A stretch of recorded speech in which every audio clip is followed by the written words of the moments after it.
pró-reitor de graduação, para que venha mediar os nossos trabalhos.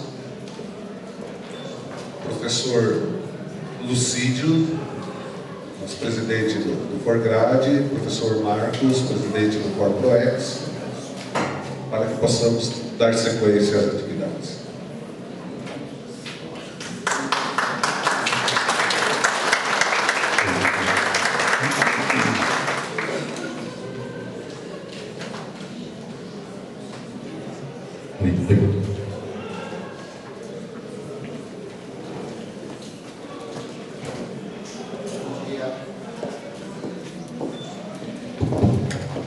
Bom dia a todos e a todas. É uma alegria e uma satisfação estarmos juntos nesse evento que congrega as nossas universidades a partir da discussão daquilo que nos é constitutivo por princípio, que é o ensino público de graduação de qualidade. Essa mesa me parece uma das mais esperadas, né? Quero agradecer o convite do amigo Miguel, dizer da nossa alegria de estarmos aqui, elogiar a organização desse evento que nos engrandece enquanto região sul, enquanto paranaenses. E, sem mais delongas, encaminhar a nossa discussão aqui. Nós temos a satisfação que, para nós, da região sul, é uma alegria também de podermos contar com os dois presidentes nacionais de ambos os fóruns de graduação e de extensão, da qual um mandato em vigência. Isso para nós é muito importante. Nós que vivemos a construção cotidiana da universidade, tanto aquelas já consolidadas, como aquelas em construção, da qual eu provenho nesse momento, nós sentimos uma necessidade de um trabalho integrado, a tão propalado, o princípio constitucional da indissociabilidade do ensino, da pesquisa e da extensão. Me parece que é uma construção cotidiana que precisa permear todas as instâncias das nossas instituições e das nossas práticas, tanto administrativas, mas como também pedagógicas, acadêmicas, né?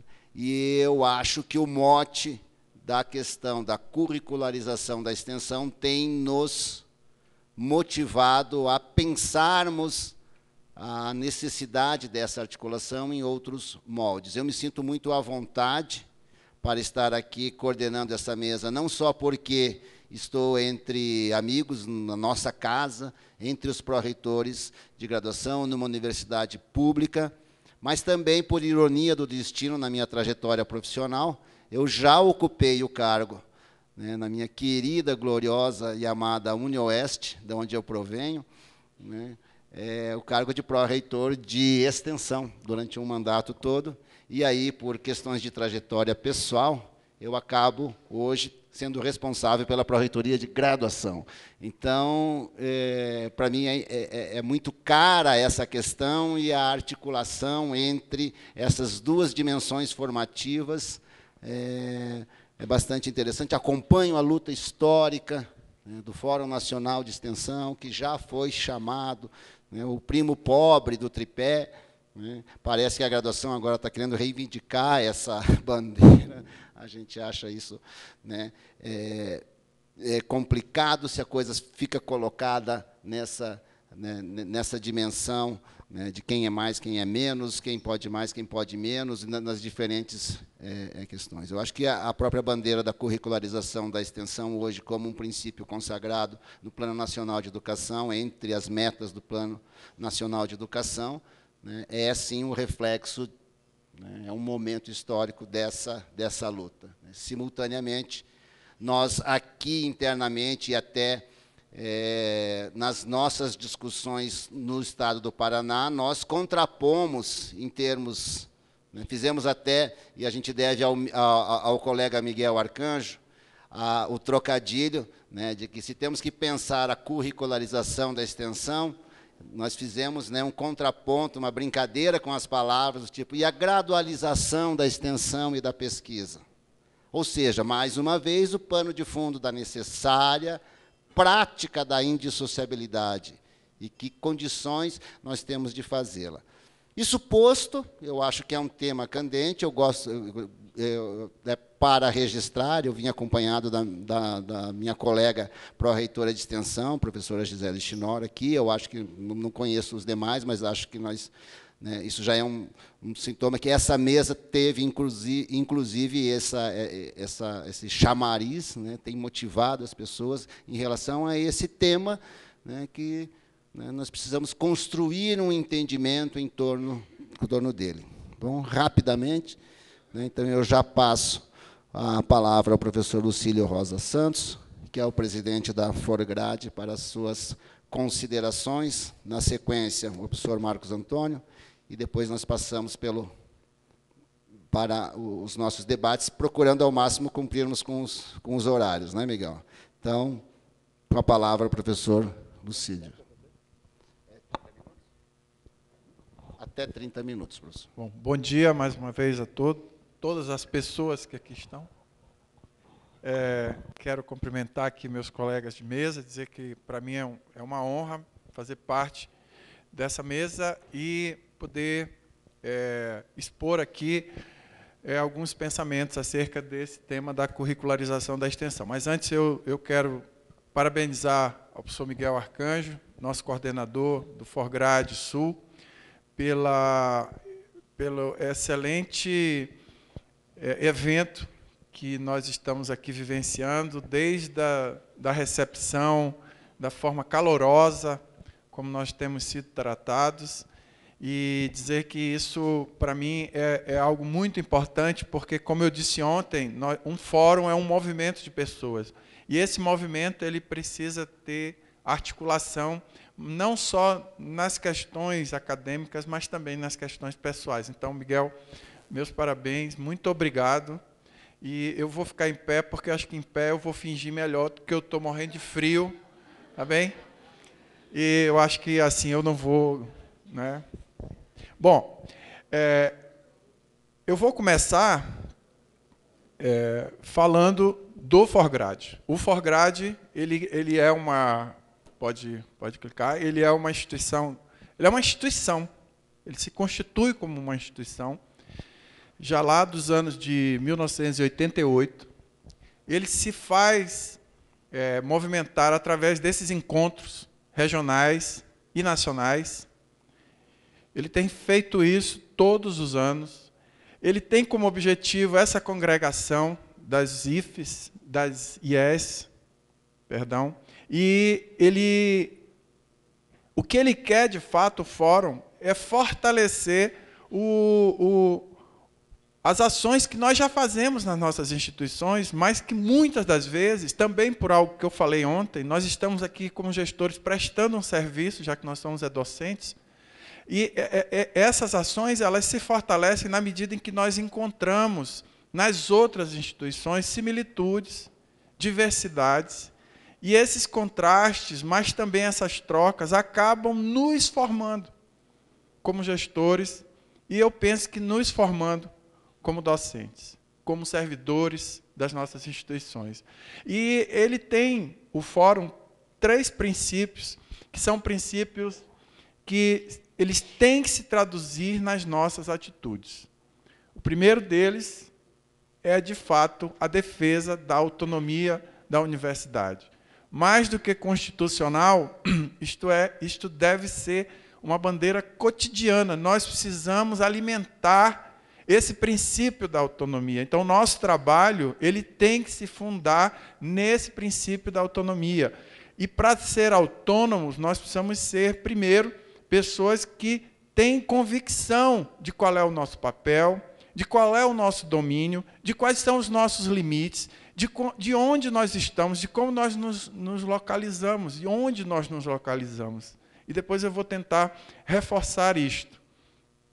esse respeito a essa diversidade, e o Forgrade ele cunhou esse lema, unidade na diversidade, também é fundamental, porque nós somos universidades, nós somos autônomos, mas nós não somos iguais.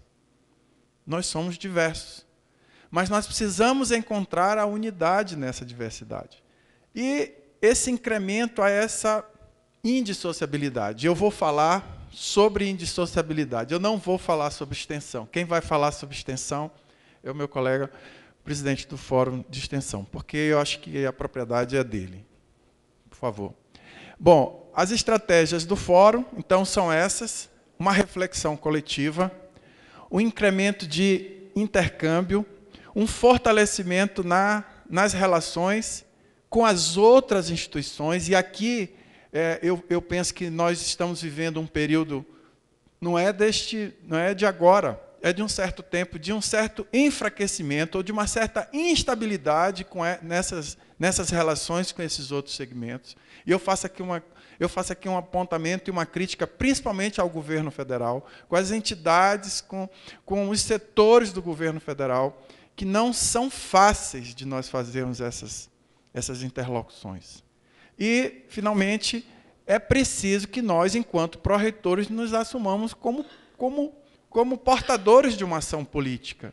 Nós fazemos isso. Por isso é que nós não podemos pensar que as coisas podem passar por nós sem que nós nos posicionemos diante dela.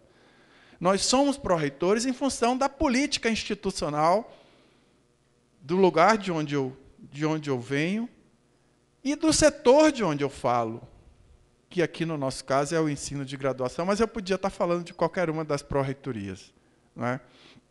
Esse Forgrade, lá na Bahia, em Ilhéus, em 1999, ele cunhou um documento que nós entendemos que é um documento muito importante, mas ele é pouco conhecido, portanto, ele é muito pouco discutido, portanto, ele é muito pouco utilizado como um referencial. Mas eu garanto a vocês que, se vocês forem à página do Forgrade, forgrade.ufam.edu.br, e forem lá em documentos e buscarem o Plano Nacional para a Graduação, o PNG, vocês vão entender a nossa última década, os nossos últimos 15 anos, e vocês vão reconhecer naquele plano referências muito importantes para o nosso trabalho de construtores, de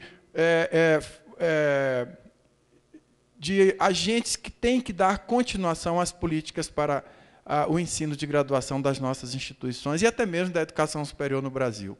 Esse documento, ele é um documento que foi criado por pró-reitores, como nós, e ele teve como seu maior norte a LDB. A LDB, acho que nós nos lembramos como ela foi gerada, produzida e aprovada, né? Mas ela nos trouxe avanços. E dentro desses avanços, eu vou destacar aquele que eu coloquei como o ponto 4 ali. A substituição do que naquela altura eram chamados de currículos mínimos por diretrizes curriculares. Eu não estou negando ou colocando como uma importância subliminar para os anteriores, mas nós podemos ver que há um processo, né, de flexibilização, de um entendimento que não se podia fazer um processo sem avaliação, de que nós não podíamos deixar que a autonomia universitária fosse algo simplesmente como se fosse só uma retórica, não é? Mas eu coloco as diretrizes como sendo algo que é importante de ser destacado, não só para esse tema, mas principalmente porque nós estamos falando aqui. Por quê? Porque essas diretrizes, nas diretrizes, ou pelas diretrizes, que a LDB nos levou a construir depois, nós encontramos, então, projetos pedagógicos mais flexíveis, com atendimento, esses projetos pedagógicos, de aspectos tanto no âmbito científico, mas também políticos, mas também culturais, mas também artísticos, né? Um respeito a essa formação global mais através de um princípio da interdisciplinaridade, e, então, um foco no que nós chamamos aqui de indissociabilidade entre o ensino, a pesquisa e a extensão. Nós chamamos não, que as diretrizes chamam e de que nós aqui destacamos. Então, o PNG, ou Plano Nacional para a Graduação, ele apresenta nos seus fundamentos, e são esses os fundamentos, ele começa falando desse princípio pedagógico da indissociabilidade entre o ensino, a pesquisa e a extensão. Mas também coloca a necessidade da preservação dessa concepção humanista do ensino, e coloca também a necessidade de nós começarmos a integrar dentro do ensino aquilo que diz respeito ao desenvolvimento do conhecimento técnico-científico, mantém a ideia do fortalecimento, da necessidade do fortalecimento da autonomia, da avaliação como um processo necessário para as tomadas de decisão, como parâmetros para aquilo que nós estamos falando, e o quanto aquilo está mais perto ou mais longe dos nossos objetivos e das nossas metas institucionais, da necessidade de uma relação permanente do ensino de graduação com os outros níveis de ensino. E aqui eu faço uma ponte com a mesa antes da nossa, não é? Em que as professoras falaram de formação, e nós vimos ali, tivemos uma ideia muito boa de como é tênue essa relação, de como a graduação se relaciona de uma forma muito desequilibrada, inconstante, descontinuada, pontual com os outros níveis de graduação. E não é só com a educação básica. É muito com a pós-graduação. E vou destacar um pouco mais na frente. Fala-se também da necessidade dessa articulação entre os sistemas de ensino no Brasil. Eu, participando de uma reunião de um outro fórum, como presidente do Forgrade, vi uma pessoa, presidente de uma entidade muito importante da educação superior no Brasil, dizer que, para ele, tinham duas coisas exóticas no Brasil. A flor de laranjeira, flor do maracujá, que eu também não conheço, mas, segundo ele descreveu, é muito exótico, e o sistema de educação superior no Brasil, que é exótico porque o sistema foi fácil de compreender, né? Realmente é muito exótico. Quando nós pensamos no público, no privado, no confessional, né, é muito exótico. E, claro, que esse exotismo influencia a articulação. E eu posso dizer até que ele define a falta da articulação dentro desse sistema. E aí aparece a indissociabilidade num outro documento que o Forgrade produziu em 2002. Cada vez que nós nos reunimos, nós criamos uma carta. Não é? Nós vamos ter aqui a carta de Ponta Grossa. E na carta de Recife, eu destaquei daquela carta duas passagens que eu penso que vai explicar como o Fórum entende essa indissociabilidade. Primeiro, a graduação é o espaço de concretude da articulação ensino, pesquisa e extensão. E depois, as novas demandas sociais contemporâneas exigem uma formação que articule com a máxima organicidade a competência científica e técnica com a inserção política e postura ética. E eu acho que aqui nós estamos falando de ensino, pesquisa e extensão. Porque não se pode confundir ensino com aula. Não é? Continuando, essa carta, então, ela diz que a indissociabilidade não pode ser apenas colocar o ensino, a pesquisa e a extensão lado a lado. E, às vezes, é isso que aparenta ser. 3 caixinhas, uma do lado da outra. Isso não configura algo indissociável. Se nós observarmos os princípios da indissociabilidade, nós vamos compreender que quando nós falamos de ensino, quando nós falamos de um ensino como um fenômeno, como foi conceituado aqui na mesa anterior, nós vamos encontrar neste ensino tanto ele quanto à pesquisa, quanto à extensão. Quais são esses princípios? A indissociabilidade precisa ser um compromisso institucional. Como é que nós observamos que isso ainda é algo por se construir? Vamos ver os planos de desenvolvimento institucional. Projeto pedagógico institucional. Projeto pedagógico do curso. E vamos verificar o quanto desse princípio nós encontramos ali. Outro princípio. Essa indissociabilidade, ela também precisa ser vista como um princípio educativo. Ou seja, para além de pedagógico, ele precisa ser metodológico. Ele precisa contemplar um processo de construção e de reconstrução do conhecimento através tanto da vertente investigativa quanto do contato com o real. Eu estou falando de um ensino que não se vê como aquele que detém uma verdade e empresta essa verdade. Eu levo essa verdade a quem não conhece. Pode ser meus alunos, mas podem ser as pessoas, o entorno, a sociedade que circunda a minha universidade. Isso é muito clássico de se ver.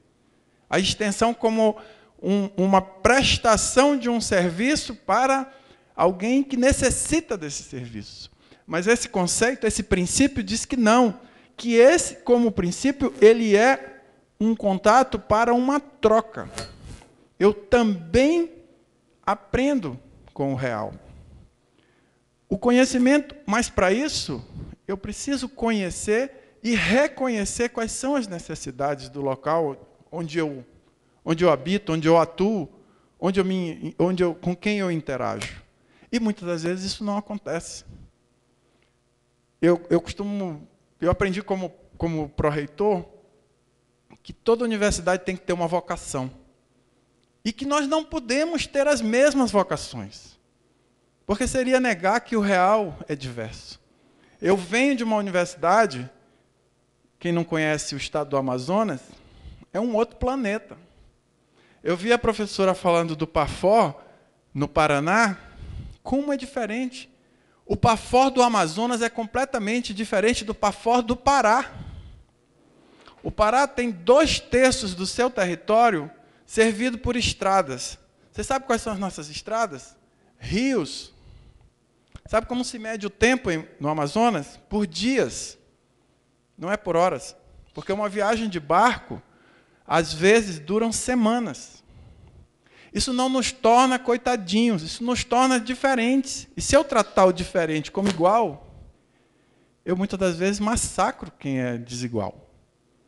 Então, é preciso que nós tenhamos esse conhecimento profundo de qual é a regionalidade, de qual é a localidade onde eu estou, para que eu possa saber como me articular a partir disto. E, finalmente, é preciso que haja uma articulação institucional entre grupos. O laboratório é de fulano, o projeto é de Beltrano, não é assim? Uma personificação das ações que a gente faz. E aí nós parecemos que somos voluntariosos. Mas institucionalizar não é ser voluntarioso. E aí, quando eu preciso da instituição para me chancelar, aí eu vou lá e peço para o pró-reitor que ele tome conta de uma caixinha. E quando o pró-reitor quer abrir a caixinha, ele diz, não, peraí, tu não vai mexer na minha caixinha, não. Mas como, meu amigo? Se isso é institucional, eu não posso. Então, pegue sua caixinha e vá-se embora com ela. Não é assim que se faz. Então, tornar indissociável é percorrer ou é se colocar diante desses princípios. O documento também nos coloca diante da indissociabilidade a partir desses eixos. Se faz necessária uma nova cultura de gestão acadêmica voltada para o desenvolvimento de ações colaborativas. E isso também tem que ser institucionalizado. Não precisa levantar o braço, mas eu tenho a certeza que muitos de nós não conhecemos qual é o plano de desenvolvimento das nossas instituições. nem quisemos participar da elaboração deles, ou nem fomos chamados a participar, porque isso era apenas um documento burocrático para quando viesse uma avaliação externa, nós apresentássemos. Mas isso compromete a construção ou a adesão a um princípio pedagógico. Se eu desconheço quais são as minhas referências. Então, falar de indissociabilidade é criar uma nova cultura. Nós precisamos trazer para dentro das nossas responsabilidades essa participação desse desenvolvimento de ações colaborativas. E, mais uma vez, eu faço aqui uma crítica às nossas relações, enquanto universidades, com as instituições que nos mantêm, ou as instituições que nos chamam de parceiros. Como o Luiz disse ontem, ser parceiro não é ser executor. Ser parceiro é alguém que eu chamo para construir juntos. Porque eu vou respeitar aquilo que é contributo do meu parceiro para o nosso objetivo. Mas isso não acontece de uma forma razoável, tranquila e rotineira. É preciso, às vezes, muito atrito, muito conflito, para que se estabeleça uma parceria realmente justa.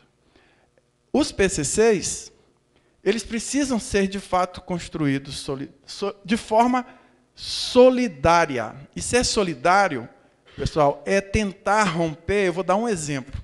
Eu volto do doutorado, aí eu falo com o meu coordenador de curso. Eu preciso botar aí uma disciplina para falar da minha tese. Aí o coordenador vira e diz assim, mas tu vai dar aula nessa disciplina? Com certeza, pode contar comigo. Quem vai dar ela sou eu, porque eu é que entendo do meu trabalho. Aí o coordenador vai lá e coloca a disciplina. Passado 2, 3 anos, aquele pesquisador, né, ele se sente um pesquisador, ele muda a visão, o raio de visão dele, e a disciplina está lá. Onde está a coerência? Um projeto, um programa, um plano tem que ter coerência. Nós não aprendemos isso na didática? Coerência. Planejamento é coerência. Mas onde está a coerência quando a gente faz essas coisas? É preciso ressignificar a aula. Isso aí já estava dito em 2002, já estava dito em 99. Não se pode mais acreditar, vivendo no mundo de hoje, que a aula seja apenas um momento em que todos estamos no mesmo lugar, na mesma hora, olhando para o mesmo lado, falando da mesma coisa. Não dá mais. Essa aula, o documento, então, explica como é que nós podemos pensar nessa ressignificação. A aula precisa estabelecer o prisma entre educação e sociedade, onde o ponto de partida e de chegada são as ciências. Claro, nós estamos falando da academia, mas o educando ele precisa ser posto diante das contradições sociais. A aula precisa ela precisa expressar criação, construção, ela precisa ser esse espaço em que haja essa expressão e essa construção. Algo precisa ser construído a partir da expressão de cada um dos participantes desse processo que nós chamamos de aula. Então, a indissociabilidade, ela exige o que o documento chama de um novo diálogo interdisciplinar. E, para mim, onde esse diálogo deve começar? Nos colegiados de curso. A minha universidade é uma universidade muito antiga. Nós, inclusive, estamos no Guinness Book, mas como tudo que está no Guinness ele é contraditório, nós estamos lá como a universidade mais antiga do Brasil. Desculpem, tá? Mas está lá, 1909. Um grupo de pessoas no Amazonas. Vocês imaginam o Amazonas? Uma floresta, né? Só que nós vivíamos lá o que nós chamávamos de Belle Époque. Ciclo da borracha. Você sabe o que era isso? Era uma revolução. Assim como aconteceu a revolução tecnológica, a borracha, naquela época, criou uma revolução também do tamanho do Google. E era tanta riqueza que pessoas vislumbraram, vejam só, construir um teatro Amazonas, que quem for lá no Forgrade vai poder visitar, construir um porto, só que eles não se deram só o trabalho de construir um porto, não, eles disseram, vamos construir na Inglaterra e trazer o porto prontinho para Manaus. Vocês imaginam o que é isso, no Amazonas? É ou não é um negócio assim revolucionário? Mas, paralelamente a isso, um grupo de pessoas resolveu criar uma universidade. Como se não bastasse ser no Brasil, no norte do Brasil, era no Amazonas, pessoal. E olha, eu não sou amazonense, eu sou maranhense. Mas eu me impressiono com esse tipo de pensamento visionário daquelas pessoas. Então criaram o que se chamou naquela época Escola Livre de Manaus, que é a nossa, vamos dizer assim, a nossa gênese. Ela nasce ali com aquela escola. Mas vocês imaginam que, mesmo a UFAM sendo essa escola centenária, quando eu digo que é preciso se trabalhar de forma colaborativa, eu continuo tendo na UFAM cursos que não conseguem fazer uma reunião de colegiado de curso. E o coordenador se confunde com o colegiado, porque ele faz, né? Ele é alguém que faz, geralmente é alguém que faz. Então ele se confunde com isto, o que não deveria. Porque um coordenador coordena. Ele não fica decidindo autocraticamente. Aliás, na universidade não se decide nada autocraticamente. Pode-se até tomar decisões autocráticas, mas se não forem referenciadas por conselhos, não é assim? Não tem validade. Então, ainda temos esse problema muito sério de não conseguirmos conviver de forma interpessoal. A não ser quando eu quero que as outras pessoas façam aquilo que eu tenho vontade que elas façam. Logo, é preciso, e já era dito isso lá no final do século passado, 1999, que surja um docente que seja feito as questões da investigação. 5 minutos? Meu Deus do céu. E as indagações acerca dos rumos da sociedade contemporânea. E aí, 2 coisas interessantes. Se lembram da LDB? Com certeza não se lembram dela toda. E isso não é um desprivilégio nosso, não. Eu acho que é um desprivilégio da academia. Tem um artigo da LDB que diz que extensão, lá no inciso 7, é uma das finalidades da universidade. Então, essa história de primo, como é que eu posso ser primo se eu sou filho? Não é primo, não. E outra coisa, faço um parêntese, eu até coloquei esse outro artigo, mas só para dizer, para reforçar algo. Quem forma professor para as universidades é a pós-graduação, está dito ali. Mas não pode ser só através do estágio docência. Tem que estar lá na gênese do projeto ou de mestrado ou de doutorado, do programa. Eu fui ano passado e disse isso no Emprop. Estava até com a professora Isabel na mesma mesa. Foi, professora? Quando eu disse isso, vocês não imaginam como depois pessoas vieram falar comigo, porque eles se achavam, e se acham, eu não estou falando isso pejorativamente, não, como pesquisadores. Mas eles são professores, pró-reitores de pós-graduação, mas desvinculado do ensino. Eu não vou mais olhar para ele, porque senão eu vou ficar com mais frio. Bom, então, o documento ele diz o seguinte: diante disso, nós temos saída. Basta que, primeiro, é preciso que nós criemos propostas que estabeleçam linhas de fomento e financiamento para garantir as atividades. Não se faz ensino, e eu estou falando do ensino indissociável, sem financiamento e sem fomento. Nós vimos na mesa anterior os problemas que nós temos para fazer ensino, quer seja no âmbito do PAFOR, quer seja no âmbito do PIBID, quer seja no âmbito da formação de professores. não se pode pensar na formação de professores com esse novo perfil sem que nós tenhamos, de fato, institucionalmente, um plano para fazer isto. Dizer que eu tenho um departamento que promove... A professora Maísa fez isso, eu parabenizo aqui a universidade por ter.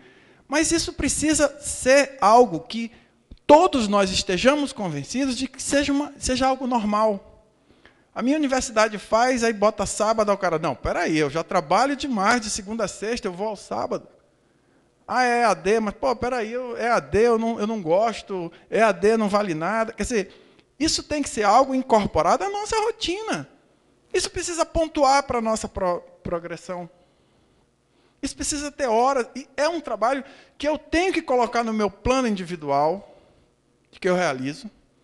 E nós precisamos, pessoal, deixar de confundir titulação com formação. Porque essa é uma outra falha nossa. E sabe por que nós estamos confundindo? Basta ver quantos doutores são reprovados em concursos públicos. Porque o cara acha que ele é doutor, ele vai estudar por quê?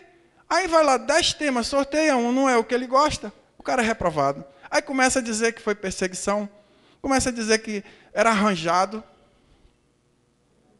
já tinha alguém ali para fazer aquilo. Titulação não garante formação. Se fosse assim, todos nós já nos bastaríamos como doutores, como pós-doutores, não é assim? Como professores titulares. Isso não garante formação. O corpo docente precisa participar do planejamento estratégico da instituição. Se lhe chamarem, vão, pessoal. Se não lhe chamarem, peçam para ir. Faz muita diferença. Eu influir naquilo que vai ser a minha universidade nos próximos 10 anos, faz toda a diferença para a minha rotina de trabalho. Eu tenho certeza que vocês vão concordar comigo, se vocês já tiverem ido ou se vocês forem.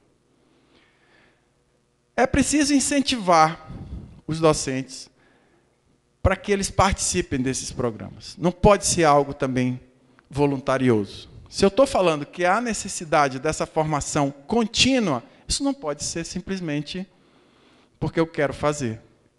E essa reflexão sobre a indissociabilidade, ela fica facilitada quando eu faço isso diante do processo de avaliação da minha instituição.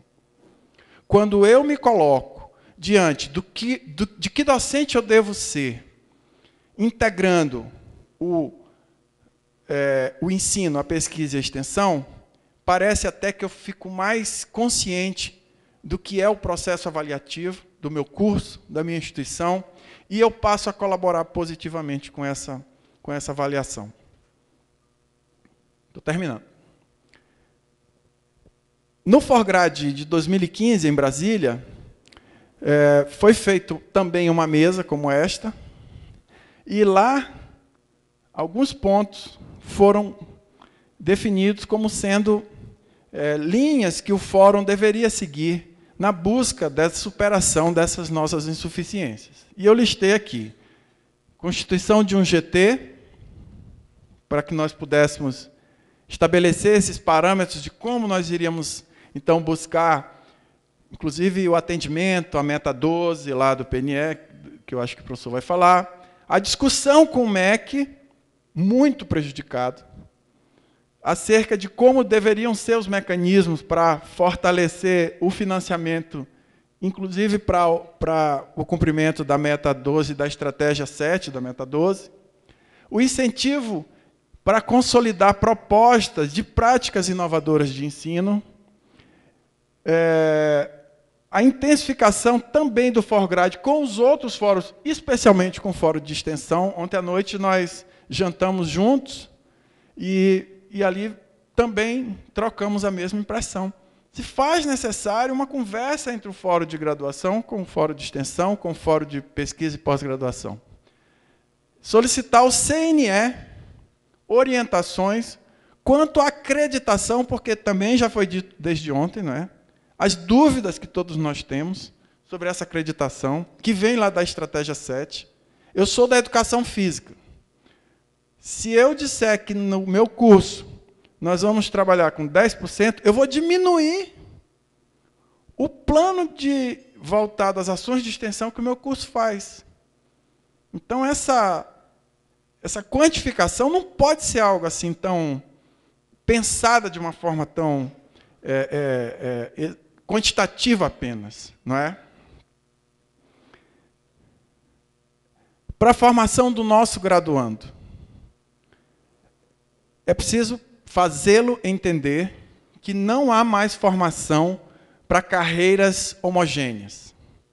Eu me formo hoje, daqui a 30 anos eu sou a mesma pessoa. Me basta ser o mesmo profissional. Eu estava num evento essa semana em que um professor demonstrou que para os alunos que estão hoje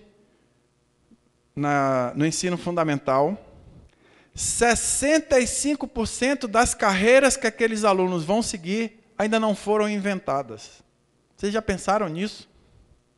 Nós estamos trabalhando, toda vez que bate esse sininho eu penso que é para acabar. É porque quem assiste TV Câmara, né, TV Senado... vocês já pensaram que nós estamos formando pessoas para algo que nem nós mesmos sabemos que vai existir? Isso é algo, ao mesmo tempo, aterrador, mas tentador, não é? Não é verdade? O aprender a adaptar-se, o aprender a responder desafios, mas o docente também, ele precisa se integrar a essas questões pedagógicas que tem a ver com rigor, mas que também precisa ter uma outra perspectiva. Quem assiste uma defesa de mestrado ou de doutorado percebe isso. Se fala de resultados, se fala de metodologias, se fala de análises estatísticas, mas não se analisa problema. E aí nós estamos formando um professor nessa etapa da formação continuada, da pós-graduação. Institucionalmente, essa indissociabilidade, eu volto a dizer, tem que ser um compromisso institucional. Se o meu reitor, no caso é a minha reitora, se ela não acreditar nisto, não vai adiantar nada. Porque ela não vai me cobrar, eu não vou cobrar o outro, o coordenador não vai se sentir, o professor também não vai se sentir cobrado. E a minha reitora é uma professora. O meu coordenador é um professor. Então, é preciso que isso seja algo definido institucionalmente. E com o governo, eu volto a dizer, parceria não é simplesmente pôr em prática os planos que o governo tem. É reconhecer que nós temos competência e responsabilidade para falar sobre essa construção. Terminando, esse princípio, então, da indissociabilidade, ele tem que ser visto como um princípio pedagógico, como o princípio que vai nos ajudar a dar as respostas necessárias aos desafios desse projeto de desenvolvimento, tanto da nossa instituição, quanto da nossa região, quanto do nosso país, da nossa sociedade. E a formação de professores vai buscar, está correndo atrás desse novo perfil de docência. Essa gestão acadêmica, ela é mais legítima à medida que ela é mais colegiada. E, finalmente, eu gosto de dizer isso aqui no fim. É preciso empoderar o gestor acadêmico. Nas federais, sabe quanto ganha como função gratificada um coordenador de curso? R$ 750. É a metade do que ganha um coordenador do PAFOR. Isso é um absurdo, pessoal. Isso traduz em como nós vemos o ensino. Porque se eu trato dessa forma, quem vai coordenar, supervisionar, tutoriar, não é assim? Cerca de 400 alunos, não é possível que eu seja uma pátria educadora. É muito complicado fazer educação dessa forma. Então, é preciso que nós também defendamos que não se pode deixar de recompensar. Uma vez eu ouvi dizer que quando você quer parabenizar alguém por alguma coisa, você deve se congratular com ele, você deve reconhecer o que ele faz, mas você precisa recompensar também. Às vezes a gente é muito bom em dar os parabéns, em falar, mas não se recompensa. E ninguém vive sem isso. Não é algo voluntarioso. Essa reflexão da indissociabilidade também deve ser feita diante desse processo de avaliação que os nossos cursos seguem.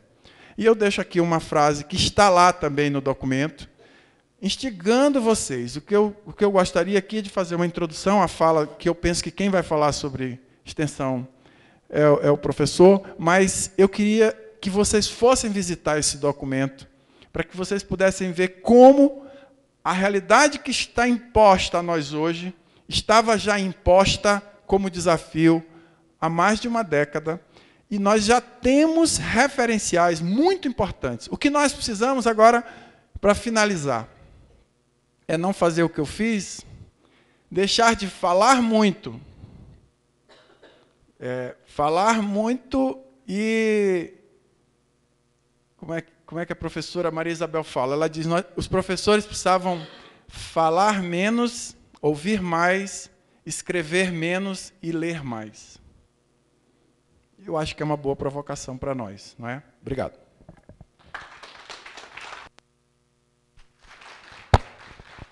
Muito obrigado, professor Lucídio. A gente fica aqui num papel chato, né, de tentar fazer o trabalho de lembrança do tempo, mas eu acho que nas próximas falas também vou ficar em pé, porque você fingiu muito bem, viu? Ajudou a fingir muito bem e tratou, sim, da questão da curricularização da extensão, articulando-a, né, junto a muitas outras questões que nos incomodam na academia, com uma clareza teórica e política invejáveis. Que bom para nós, para os reitores de graduação, a gente pode ter a experiência de que bom é termos um presidente nacional que nos representa, efetivamente. Na sequência, já imediatamente, eu passo a palavra ao professor Marcos Antônio.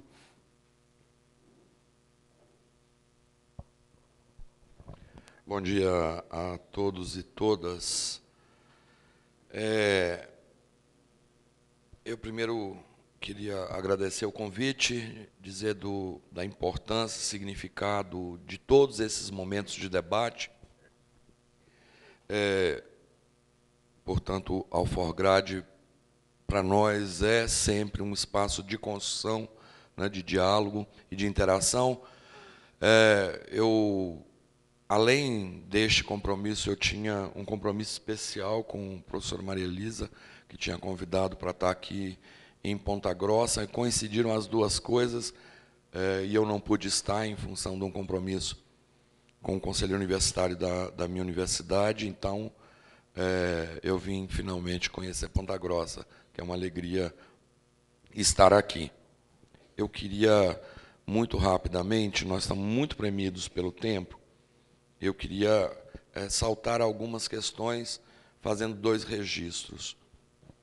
O primeiro, todo o debate que eu vou apresentar, que procura enfrentar desafios, que nós possamos ser diretamente atores, né, e que possamos ter alguma sensação, ao menos, de realização, não dispensa a compreensão de que nós estamos inseridos numa sociedade, em um processo político de disputas de forças, em que o poder estabelecido é avesso a grande parte das medidas do que nós poderíamos dizer de uma capacidade de ação sistêmica que pesam sobre todas as instituições e, claro, sobre nós também, como gestores. Só para não correr o risco de ser mal entendido.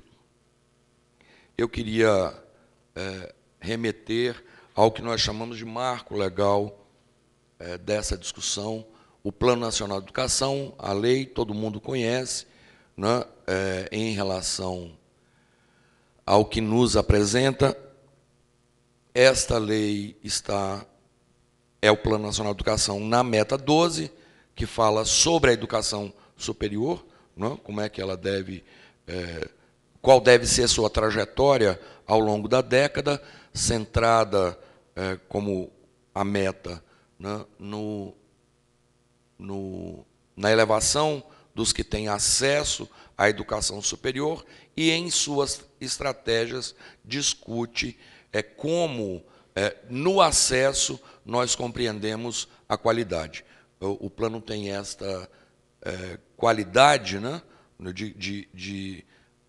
sendo meio repetitivo, de qualificar o que nós estabelecemos como quantitativo e, portanto, como meta.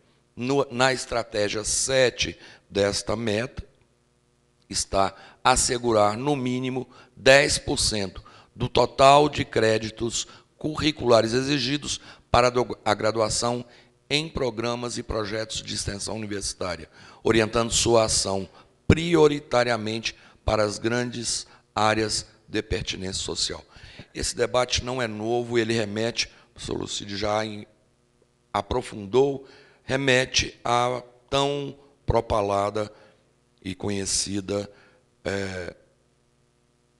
indissociabilidade, ensino, pesquisa e extensão, e só está aí porque a Constituição brasileira, pela primeira vez, estabelece como o espaço constitutivo e que define, por isto mesmo, a autonomia da universidade, e é preciso que nós tenhamos isso muito claro, de que a universidade tem autonomia porque ela está fundamentada na indissociabilidade. Então, o pressuposto da liberdade do conhecimento em seu processo de produção, de divulgação, de diálogo, está fundamentado na indissociabilidade e, portanto, isso nos constitui, nos define identitariamente. A lembrar que a meta, em sua estratégia, não restringe nem só a universidade. É preciso que nós tenhamos um olhar que recoloca esse debate. Para lembrar que é a primeira vez no marco normativo brasileiro, no marco legal, que aparece a palavra extensão. E que isso deve nos chamar a atenção ao fato de que a Constituição brasileira de 1988, ela é paradigmática no processo da redemocratização nesse país. E, portanto, ela resulta e se define em condições históricas que se especificam. Então, essa presença da extensão resulta da luta democrática. Portanto, ela resulta da capacidade e da mobilização social que se realiza no processo de redemocratização. Adiante. Então, eu quero... Aqui passa pela LDB, a Lei 9394/96, e aí eu ia articular essa discussão legal de como ela se coloca, mas o professor Lucídio já tratou só um pouco antes. Então, eu não vou entrar nesse detalhe. Entretanto, a Constituição brasileira tem 28 anos. A LDB, 20. Eu lembro da época que nós ainda chamávamos da nova LDB. Foi amplamente utilizada essa expressão. E aqui nós precisamos entender que nós, ao longo desse tempo, não conseguimos institucionalmente e efetivamente responder às dimensões mais amplas, profundas e necessárias sobre o debate da indissociabilidade. E isto, eu tenho chamado, com 2 nomes, ao momento que vivemos hoje, como o grau de consolidação dessa compreensão estabelecida na Constituição não foi no seu máximo. E como nós vivemos hoje, ao que o Bergman, ao se referir ao nascimento do nazismo, num filme, denominou como o ovo da serpente, eu tenho a nítida sensação de que nós vivemos há mais de uma década este mesmo processo no país, não só no país, mas não vou falar sobre o restante do mundo, nós vivemos o ovo da serpente. E não me refiro a isso apenas ao que se consolidou no que está em processo no país, nós chamamos um golpe, né? Mas o ovo da serpente ultrapassa esta disputa institucional que se coloca nesse momento. Mas este momento em particular, não tenho a menor dúvida que ele é uma quebra no paradigma da redemocratização desse país. E, portanto, ele não se refere apenas à alteração de governo. Ele alcança ao que nós podemos pressupor, ele alcança diretamente toda a base de organização social que produziu a Constituição de 1988 e avança sobre o marco legal em que nós estamos hoje fundamentados. Isso, e, portanto, eu tenho motivos, como não só eu, ainda bem que eu estou acompanhado de quase todo o país, nós temos motivos muito claros para entender que, para além do golpe, está em curso uma mudança do paradigma da redemocratização e da consolidação que deu origem à Constituição de 1988, em que está a autonomia universitária como resultante do processo da indissociabilidade. Isso, para nós, é, para mim, elemento fundamental. Portanto, eu queria primeiro dizer que a discussão sobre acreditação, retornando ao que nós falamos sobre o Plano Nacional de Educação, e como marco normativo, se o paradigma da redemocratização está em xeque, ele também o está. Isso o professor Luiz ontem estabeleceu claramente, não é? Nós não temos nenhum horizonte sobre o espaço de consolidação da meta, quiçá da estratégia, ou das estratégias estabelecidas para a meta. Agora, de qualquer forma, nos cabe o processo de verticalização desse debate, no sentido de compreender que, primeiro, o debate sobre acreditação não se resolverá numa leitura matemática, aritmética de horas a serem acrescidas ou não, ou mudadas em relação à graduação. Não pode ser, e nós não resolveremos a questão se o nosso esforço for apenas colocar mais um apêndice, eu me lembro disso, um apêndice na matriz curricular, que é onde nós computamos horas, né? O currículo está muito além da matriz, isso é até, eu estou sendo por demais óbvio, porque eu estou diante de pessoas que fazem esse debate cotidianamente, mas, não, portanto, o debate aritmético não resolve a questão. O que, portanto, pode resolver a questão? O professor Lucídio disse da compreensão inovadora do ensino, eu quero dizer da compreensão em que o exercício da formação não é estanque. Tudo aquilo que a gente fala cotidianamente, nós precisamos traduzir em possibilidades. Nós falamos do PIBID, né, como um espaço, um programa da graduação. Não o é. Né, o PIBID é, por excelência, uma ação extensionista da universidade, não é? Ele é elemento fundamental, não é da graduação, estou dizendo assim, estritamente do que nós compreendemos a pró-reitoria de graduação, a pró-reitoria de extensão. Ele atua, ele dialoga continuamente com a escola e, portanto, ele é extensão. Como é que eu posso tratar, portanto, o PIBID como o ensino que é capaz de dialogar com de se realizar também na extensão. Ou eu posso fazer a mesma discussão em relação ao estágio, né? O estágio é ou não é uma ação que se abre para a extensão? Eu estou na escola, eu dialogo com pessoas, o que define, portanto, a extensão?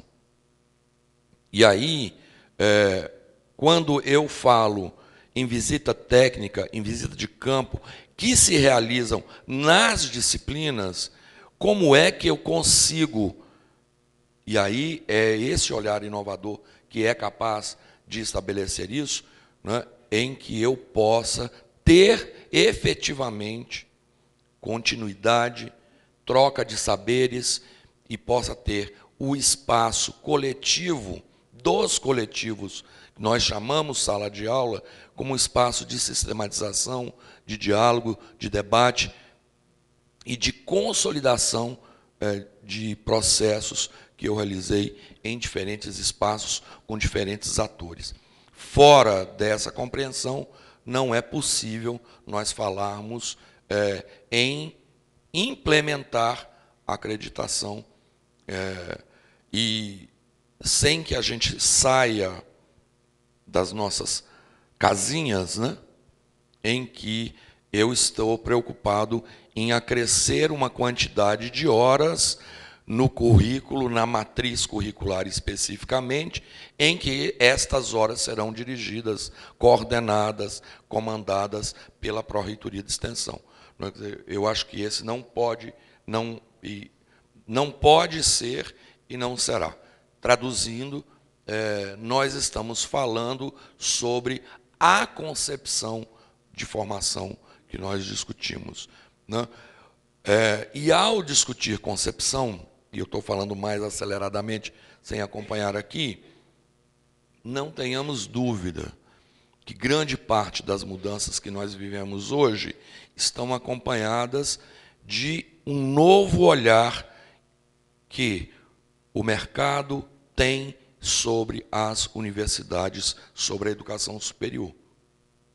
E este olhar exige, e não só o mercado, não, porque nós também defendemos isso há muito tempo, que a universidade seja capaz de dialogar com a sociedade, com comunidades, no espaço da diversidade, e que, portanto, isso tem que ser a referência do processo de formação. Agora, o mercado não precisa de que... ele não precisa da acreditação. Ele é capaz e tem os seus instrumentos de ser indutor naquilo que lhe interessa, né? Ele financia qualquer pesquisa, ele financia qualquer processo. Nós temos a prestação de serviço, que é uma realidade para a educação superior brasileira, e não sou contra a prestação de serviço. Agora, ali ele realiza como pretende e como quer. E essa dimensão em que nós não respondemos ao que é essencial é profundamente comprometedora, e este processo ocorrerá, né? Essa chamada da universidade ao mundo da concretude da produção ocorrerá na subordinação ao mercado de trabalho e ao exercício do mercado, e os espaços que nós temos de resistência e de construção de alternativas, porque nos interessa este caminho de aproximação com a sociedade, dentre os aspectos da vida social, dos espaços de socialização, também com o mundo do trabalho, também com o mercado. Agora, este, como único espaço do diálogo, é comprometedor da compreensão de formação que nós temos. Eu queria finalizar com algumas questões. Primeiro, no objetivo do que nós definimos como formação cidadã, estabelecido pela EDB, e está lá atrás esse debate, isso não pode se realizar sem que nós estabeleçamos a troca de saberes e diálogos que se articulam de forma sistemática a partir das ações de extensão, né? E deixando claro esse espaço de mediação que eu coloquei anteriormente. Não há como pensar, portanto, essa formação cidadã se nela os compromissos com ações de inclusão social, de respeito à diversidade cultural e de compromissos com comunidades não estão presentes no currículo, não apenas como reflexões teóricas, mas como prática refletida e sistematizada. Alguns desafios neste caminho. O primeiro deles são os desafios que nos alcançam mais diretamente. Primeiro, eu nem vou me demorar muito nisso, porque já foram bastante colocados. Há uma concepção disciplinar da Universidade Brasileira. Nós não temos como, para encerrar, ou que já foram. Tá bom. A estrutura normativa compartimentada da instituição. Aqui eu vou voltar. Capacidade de intervenção do mercado, isso eu já coloquei. Uma visão conteudista e aulista de nosso processo de formação, né? Qual é mesmo esse espaço entre o que é extensão e do que é prática pedagógica de ensino? Essa fronteira, ela é irreal. Quem aprende, quem realiza a sua aprendizagem, o faz em contínuo. E esse contínuo precisa ser absorvido por nós. Quando realizamos as práticas extensionistas, quando temos projetos e programas, e eu fico imaginando assim, em quantas universidades os colegiados discutem os projetos e programas de extensão? E, portanto, ele serve para a universidade para quê? Para aliviar a consciência? Por último, a pouca disponibilidade institucional para processos de mudanças. Eu queria, nessa questão da estrutura normativa, as universidades, como todas as instituições que têm essa dificuldade em realizar a mudança pela norma, precisa, para viabilizar o processo da acreditação, é fundamental que ela seja capaz de construir dois caminhos. Ela precisa ter normas indutivas do processo da acreditação. Não compreendo que, fora de normas indutivas, nós vamos realmente conseguir alcançar o outro objetivo, que é alterar a cultura disciplinar de organização da universidade. A combinação destes dois movimentos é que permitirá que nós possamos construir efetivamente o entendimento de que a universidade, em seu processo de formação, deve dialogar com a sociedade e deve fazê-lo a partir de práticas pedagógicas e base metodológica e deve fazê-lo no processo de sistematização desse diálogo que nós denominamos extensão. E que botar a hora a mais, eu só ia contar o caso, eu lembro da história do ensino médio. Toda hora, eu sou membro do Conselho Estadual de Educação lá de Goiás, e toda semana a gente recebe um projeto de lei, porque nós damos parecer sobre ele, dizendo assim, bota mais uma disciplina no ensino médio. E aí você fica, eu imagino assim, de onde nós vamos tirar tanta hora, né, gente? O que nós vamos fazer? Não é essa a questão, né? Eu acho que a acreditação envolve e pressupõe consolidar o debate sobre concepção e pressupõe que nós entendamos que essa construção se dá dentro de práticas já realizadas, que nós precisamos nos abrir a novos olhares sobre elas. Muito obrigado.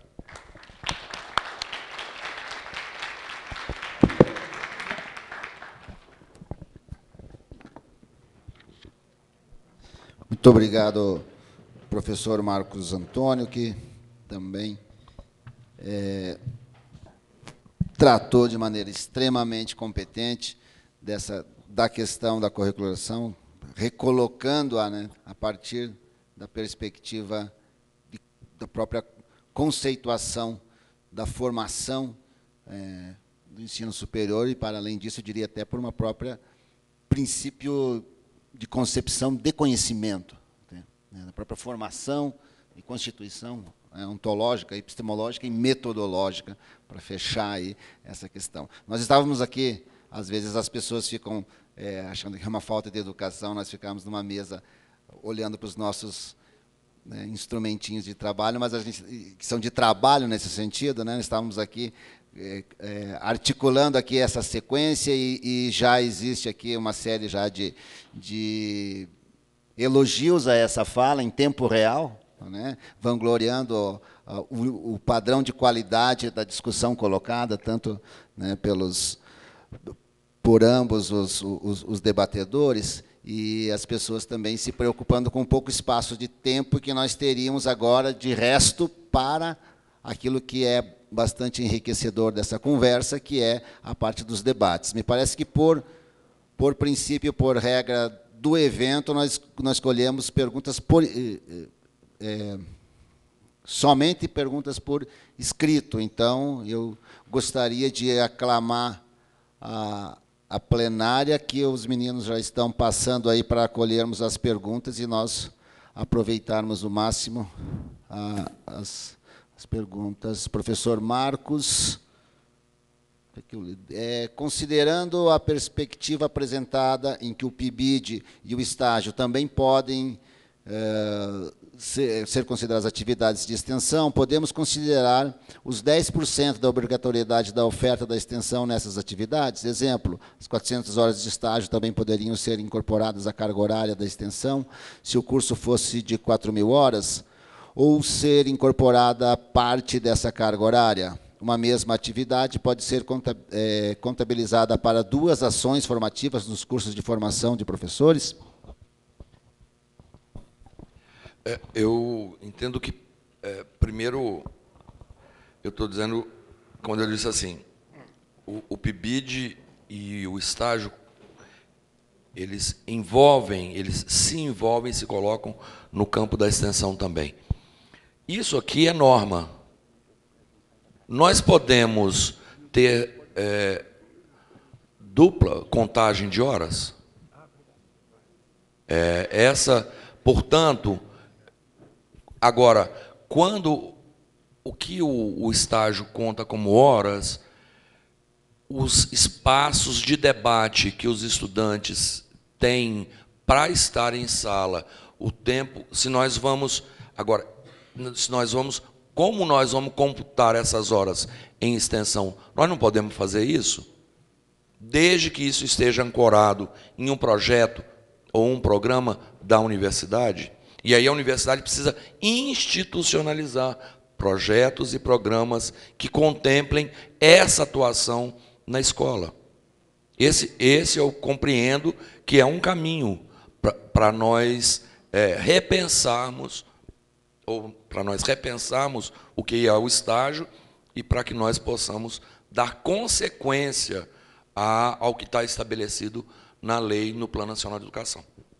Mas, para isso, a instituição tem que discutir, nós temos que propor entendimentos, porque aí nós, quando vamos à norma, nós temos que, tem que ter cartas que amparem entendimento sobre o que é dupla certificação de hora, o que é um projeto que tem horas em comum.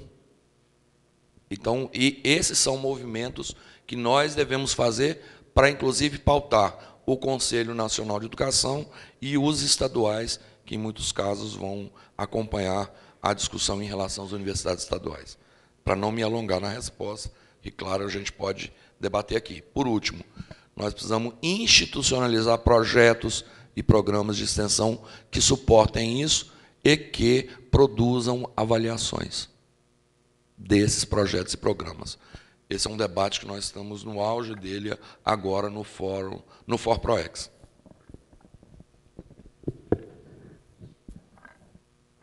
Estamos aguardando mais perguntas.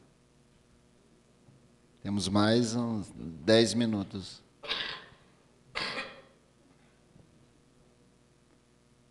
E não mais havendo, eu sempre costumo dizer assim, quando não há perguntas na plenária, de duas uma, né? Ou foram extremamente competentes a ponto de serem entendidos em sua plenitude, não restar nenhuma dúvida, ou, ao contrário, foram extremamente, né, confusos e obscuros, que não permitiram nem a formulação de questões. Eu diria que, no meio termo, aí talvez eu acho que as pessoas estejam com a fome, né? Mas, enfim, me parece que estão vindo perguntas, estamos aguardando aqui. As perguntas por escrito têm prioridade por conta do regimento aqui.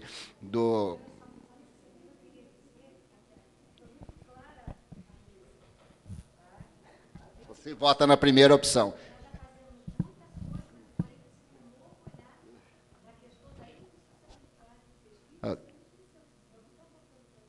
Tá ótimo, sim. Sim.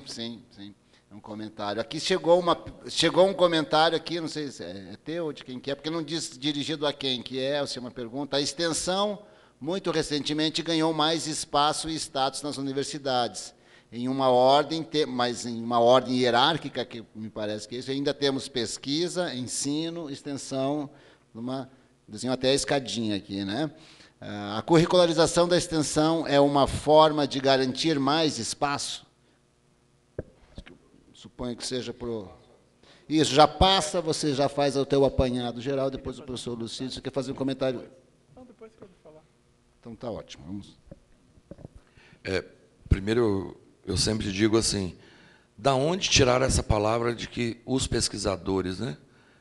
O professor Lucídio falou sobre isso. Nós somos todos professores, ponto. Que fazem pesquisa, que fazem extensão, que fazem ensino.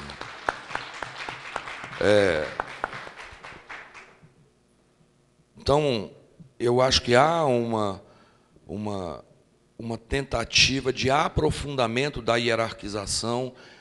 Nós temos chamado de política produtivista da CAPES, vamos dar nome aos bois nesse momento, né, em que, ontem nós falamos sobre isso, em que nós somos obrigados a escrever coisa nenhuma para ninguém ler. Porque o que tem sido feito é isso, né? Eu invento um monte de citações a título de revisão bibliográfica, digo quase nada e tenho a mais absoluta certeza que é para ninguém ler, é só para pontuar. Enquanto isso, o espaço de diálogo com a sociedade, de reflexão sobre esses espaços, sobre bases em que nós não podem ser pontuados. Ou se são, não podem, né? Vai para a pós-graduação e vê se você não tiver o tal dos 400 pontos. E os 400 pontos são dados lá pela tal da qualificação da publicação que está resolvida. Isso é um processo que reforça e aprofunda esse debate e que nos cabe, nos espaços normativos que nós ocupamos, sermos capazes de dizer assim, olha, a atividade de extensão é parte do processo de formação e ela será pontuada na promoção da carreira, isso tudo deve ser considerado em graus equivalentes. Eu acho que nós estamos aqui, mais uma vez, não é para concluir, né? Nós não vamos esgotar o debate. Eu ontem disse ao professor Lucídio, eu acho que nós precisamos fazer uma reunião conjunta dos fóruns, compreendendo o momento político que nós vivemos, os riscos que estamos correndo e os desafios que estão colocados para nós, no mínimo desses 3 fóruns chamados acadêmicos, para que nós possamos pensar em estratégias conjuntas. O que está em disputa não é a estratégia 7 não é a estratégia 7 da meta 12. O que está em jogo é o marco legal da educação brasileira e dos pressupostos da democratização desse país. Muito obrigado. Gostei muito de estar aqui.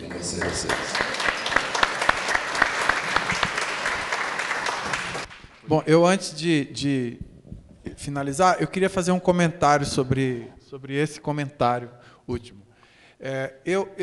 Eu tentei na minha fala, a partir do Plano Nacional para a Graduação, que o Forgrade produziu, passar a seguinte mensagem: nós só seremos instituições socialmente reconhecidas como competentes, como pertinentes, como importantes, à medida em que, de fato, nós conseguimos traduzir essa relevância social de uma forma intervencionista. Quando eu falei sobre a minha universidade, eu me empolguei em falar sobre o Amazonas, eu não disse o que eu queria dizer. A maior vocação da UFAM é ser uma universidade que privilegia muita interiorização.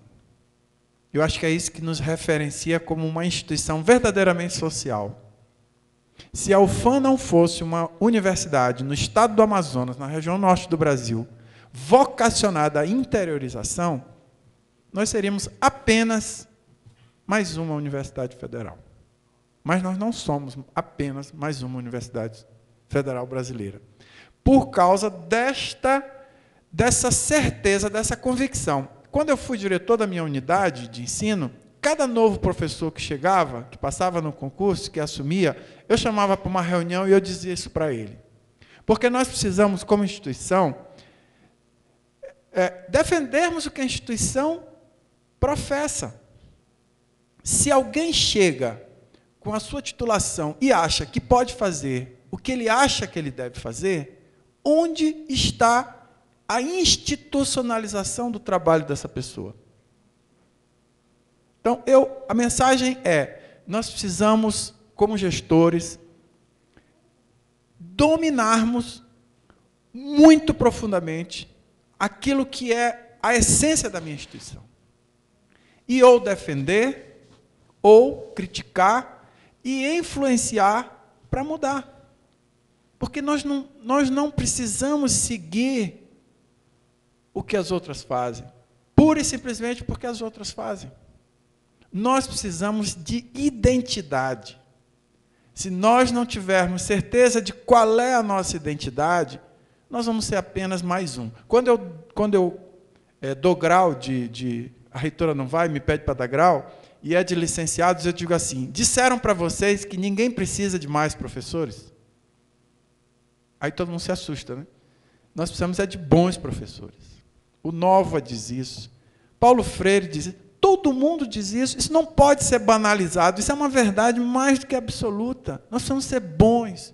Bons tanto no sentido da competência, quanto da natureza, da bondade, de tudo.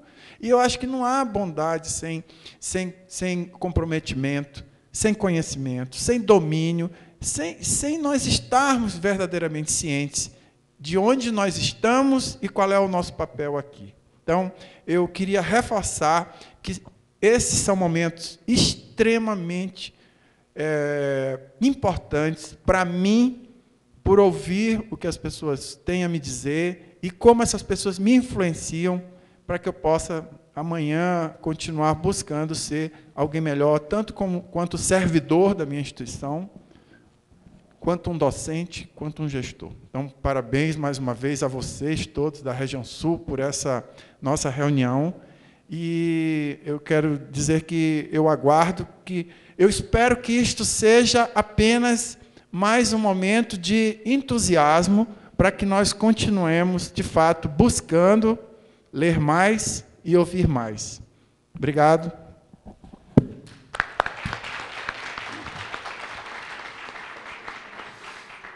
Em nome da comissão organizadora do Forgrade Sul, eu quero agradecer a participação dos nossos colegas professor Lucídio e professor Marcos Antônio, presidentes do Forgrade Nacional e do ProEx, e aproveitar o ensejo para deixar o indicativo junto à plenária do comentário feito pelo professor Marcos Antônio de conversa em paralelo, que foi feita ontem, para que isso, inclusive, constasse como uma moção, como um indicativo vindo aqui desse nosso evento, considerando que nós estamos na presença, eu digo histórica, que muito lisonja de ambos os presidentes, que se façam ingerências específicas para que aconteça. Eu acho que seria um marco histórico nesse país nós fazermos um evento interfóruns, ensino, pesquisa, extensão nacional. Eu acho que o próprio momento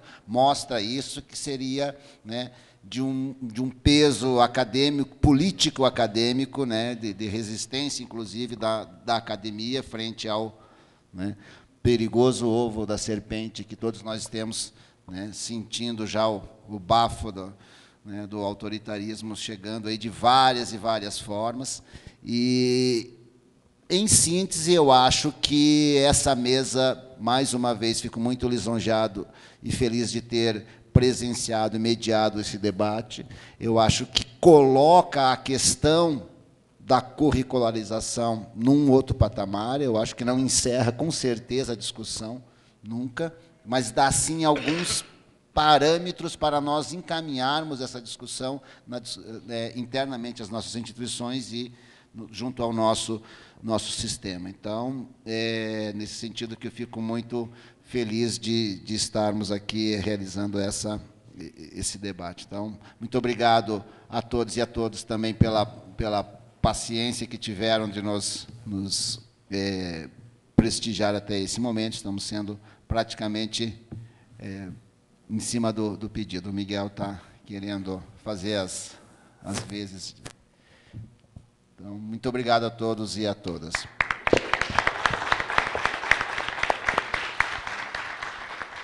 Ao término dessa mesa presidencial, né, que nos trouxe inúmeras questões, porque nós que estamos nas nossas instituições, nós percebemos que é muito mais do que só acreditar. E a preocupação das pessoas está no número de horas, como isso vai ser verificado, e eles nos mostram a importância da questão epistemológica, do processo de formação, do tipo de universidade que nós acreditamos e que nós queremos, porque só desta maneira nós teremos a sociedade que nós desejamos e que nós queremos. Então, agradeço a todos pela colaboração, o Mário, pela mediação da mesa. Vou deixar aqui a nossa lembrança, o nosso carinho, a placa. Obrigado. Professor. Criativo, Miguel.